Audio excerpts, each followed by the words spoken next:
दोस्तों बिल्ली एक ऐसा जानवर है जिसकी हरकतें देखकर आपको भी हंसी आ जाएगी। तो चलिए आज की वीडियो का आगाज़ करते हैं और आपको दिखाते हैं फ़नी कैट मूवमेंट्स।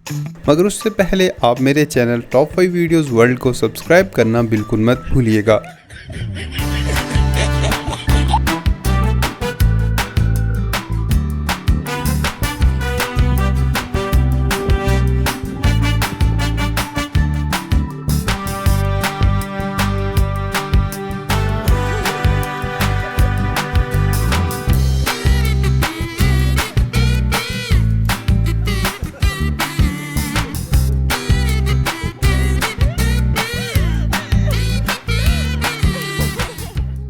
क्या आपने भी अपने घर में बहुत सारी बिल्लियाँ पाल रखी हैं? अगर हाँ तो अपने कमरे का दरवाज़ा ज़रूर बंद रखना, नहीं तो कुछ ऐसा ही होगा।